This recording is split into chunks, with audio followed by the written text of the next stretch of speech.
Hello again, everyone, and welcome back to Reddit Aliens. I'm John, and as always, thank you so much for being here.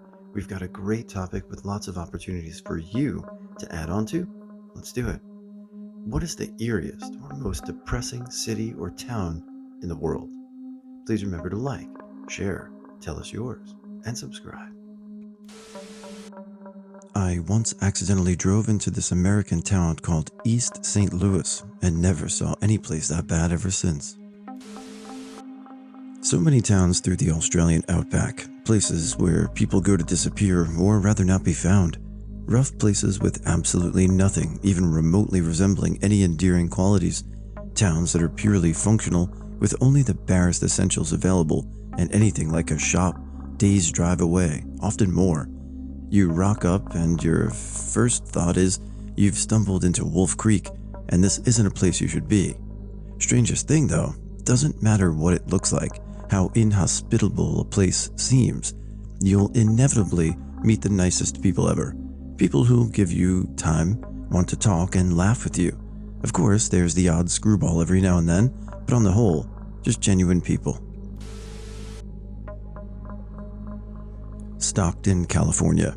It's a weird combination of large, impoverished population, college students, and wealthy suburbans, depending on what part of town you're in.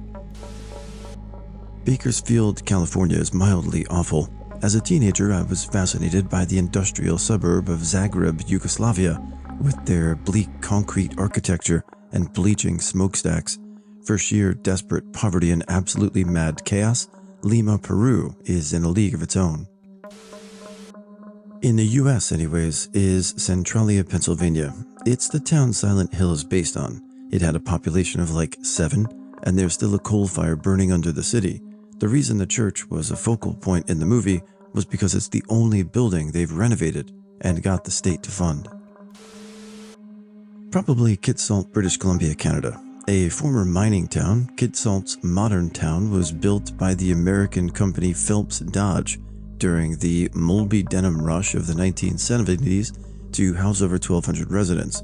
It was complete with a state-of-the-art recreation center, hospital, bank, theater, mall, post office, school, and a restaurant, among others. But the town was inhabited for a very brief period after its construction completed in 1980. When the price of the silvery white metal crashed in 1982, the mine shut down and the town was abandoned, some say overnight, by its residents. Gary, Indiana is pretty bad. I hitchhiked through there 27 years ago and I got some stories to tell. Luckily, me and my buddy made it back all right, but I don't even know how to explain how sad that town was. Just drug dealers and addicts and pretty much everything is out of business. It was dark everywhere because they couldn't afford streetlights, and everyone we encountered was a total creep. One guy was trying to talk me into going to Sears to steal tools and then return them for money. Another guy was trying to tell me how much money I could make out there renting myself out to businessmen. It was effed. I've driven through this town as well, one for the lore and two because I had a friend who lived in the state years ago. Yeah, it's pretty bad. I've seen worse, but bad. You may hear more of it later on. Pyongyang is half theater production, half ghost town. Most of it is empty, and the few businesses that are actually open are only there for appearances and to occasionally serve important visitors. Narsarsuaq, US military, was doing some exercises with a nuke on a plane, and it crashed near the town, and of course the radiation leaked out and they had to evacuate the town because of that. After that, there were reports of some mutated animals, and the ground around the incident turned black from the radioactive materials. The locals were moved to a nearby town, which also got closed later on, so they were forcibly relocated twice within their lives. Psychologists say that the relocations caused a massive suicide wave that followed in the next years, as they were rural people attached to their homes and used to experiencing no changes, and were forced out of their homes twice, once to disaster, and second time due to the government that decided to shut down the infrastructure for economical reasons, and as a result, they ended up in the capital city. Many also moved to Copenhagen or Reykjavik due to being sick with their Greenland experience. Also, the incident caused serious political scandal. because Denmark had some international agreement that there would not be any nuclear weapons in the territory of Denmark, and then a nuke crashed on Greenland. Americans were not supposed to fly around there with nukes. I don't know about the world, but Flint, Michigan has got to be the most cursed town in America. First, they lost the auto plants, then they had the water crisis, then everybody who could leave left, which led to a massive crime problem. I occasionally look at real estate listings there because it seems like an alternate universe where Armageddon happened or something. You get $20,000 houses that have either another derelict house included or a second lot where another house was, but then fell over, burned, had everything looted out of it, and still, that $20,000 house doesn't sell. Nobody will know it, and there's not much of anything online about it because it's been forgotten, but there was this hamlet called Sunfish, which was a suburb of the already small town out in the middle of nowhere where I grew up. It was a part of the same Native American reservation as my hometown. My dad grew up there, and it was abandoned in the 60s. It's down this old decrepit road that was still used before the main highway came in, but which has also been abandoned for nearly 40 years. If you want to risk damage to your vehicle from just the road, you can still drive there. It's really only like 5 miles, and all that's left to remember is by a concrete slab where the pumps for the gas station sat. Oddly, there are a very small number of natives who still live out on that old road, maybe a dozen. They are very protective of their land, and it's not uncommon for unwelcomed explorers to get their windows shot out. Basically, you'd better be instantly identifiable as native if you try going back there. Norilsk, Russia, is the second largest city in the Russian permafrost zone, meaning that the land is unfarmable. The average temperature is minus 31 degrees Celsius, and it is the most polluted city on Earth. 1% of all global sulfur dioxide comes from Norilsk. In 2016, the nearby river turned red, and still nobody knows why. Almost all businesses in the city are owned by one company, Norilsk Nickel. The average lifespan of a worker in Norilsk is 10 years shorter than the average Russian worker. Blood illnesses are 44% higher, nervous system illnesses 38% higher, and bone and muscle system illnesses 28% higher when compared to other places in Siberia. Normally, workers would protest against these horrible working conditions, but as previously stated, Norilsk Nickel owns almost all businesses in the city. So, if you did that, you would just get fired. The Russian government is not going to step in either, since Norilsk Nickel is 2% of Russia's GDP. For comparison, San Francisco is 2% of the United States GDP. There are no roads leading to Norilsk. The only ways to get out is an airport and a nearby dock that freezes over in the winter. The city is so isolated that when people leave, they say that they are going to the mainland, even though Norilsk is not an island. Norilsk was literally founded by workers of the Gulag. You can still see that today by prison-like Stalinist buildings that make up a city of 50,000. 50,000 poor souls live in Norilsk, hell on earth. We hear in these border towns or these near inaccessible areas where people live, and you may go there as a visitor and say, why would anyone live here? Maybe they don't have a choice, and someone has to keep the lights on. So depressing and sad, but it's a matter of perspective. Gyumri, Armenia was fairly depressing. The town center was very busy, but there was an earthquake in the late 1980s with many miles of houses never restored.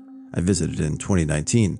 The streets were littered and had deep wells of water in them, lots and lots of abandoned buildings because everyone moved either to Yerevan or abroad. It's really sad because it was the former capital of Armenia and has so much history to it. In the early 1990s, my friend and I got lost in Loch Lomond in Scotland and wound up walking through a small place called Alexandria just as the sun was setting.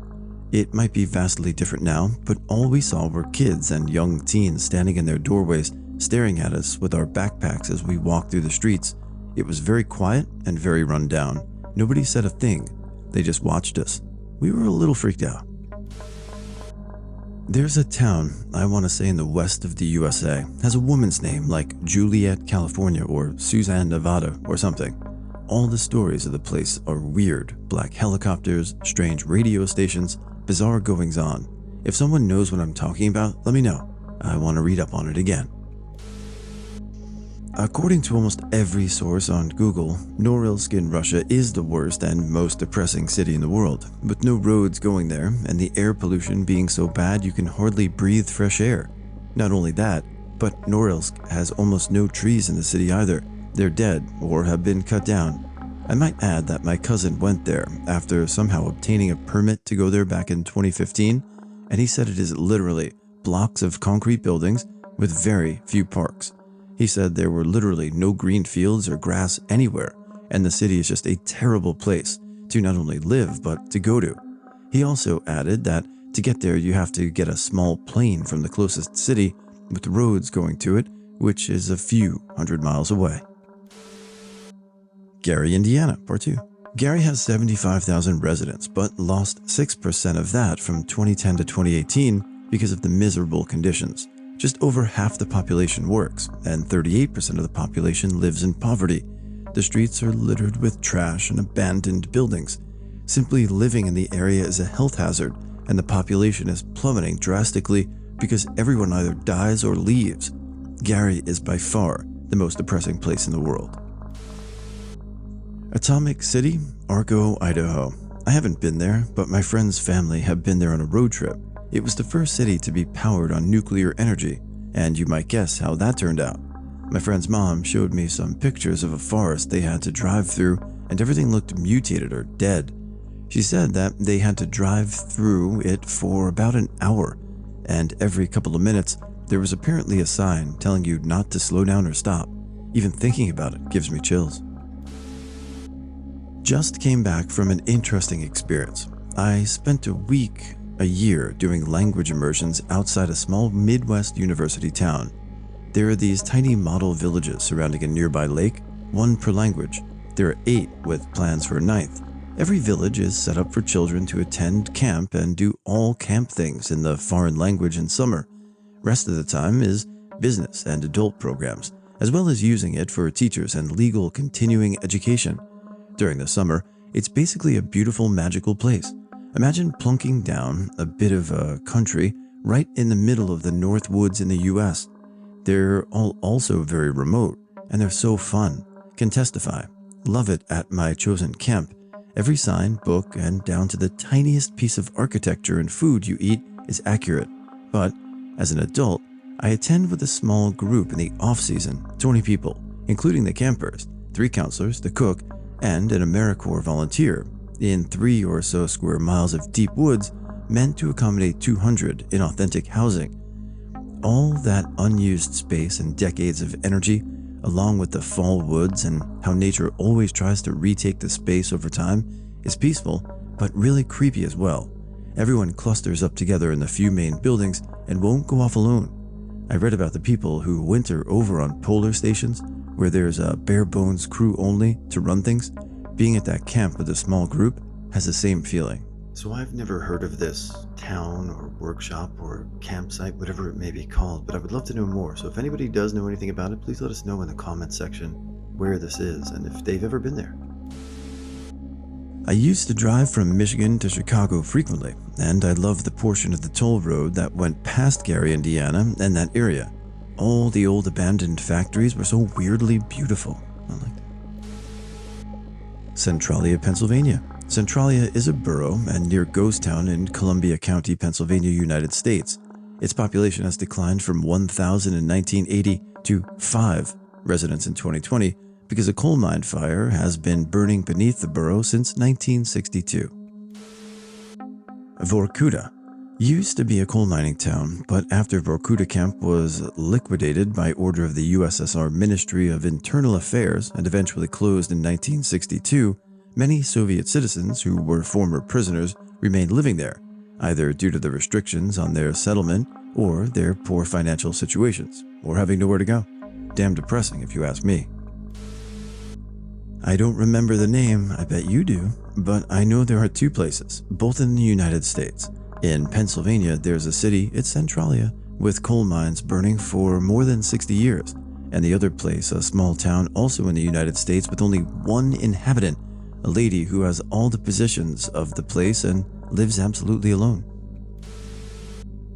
I went to Whittier, Alaska while backpacking with friends earlier in the summer. It's a town that's known for having all of its citizens live in the same tall concrete apartment complex.